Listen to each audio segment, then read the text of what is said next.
not very far. Aspen's not very far either. Do you think that's the best part? I just heard that it was really, really good in Avon.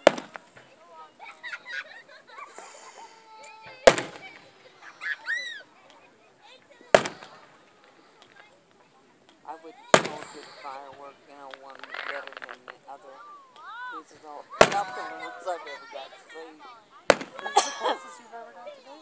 No, I mean, I haven't gotten to see a lot of different ones. I saw some in Lubbock and some here, but I've never gotten to see any real, spectacular ones like over, like in New York when they do all that stuff. At the Rose Bowl in Yeah, California, stuff like that. they spend over $10 million.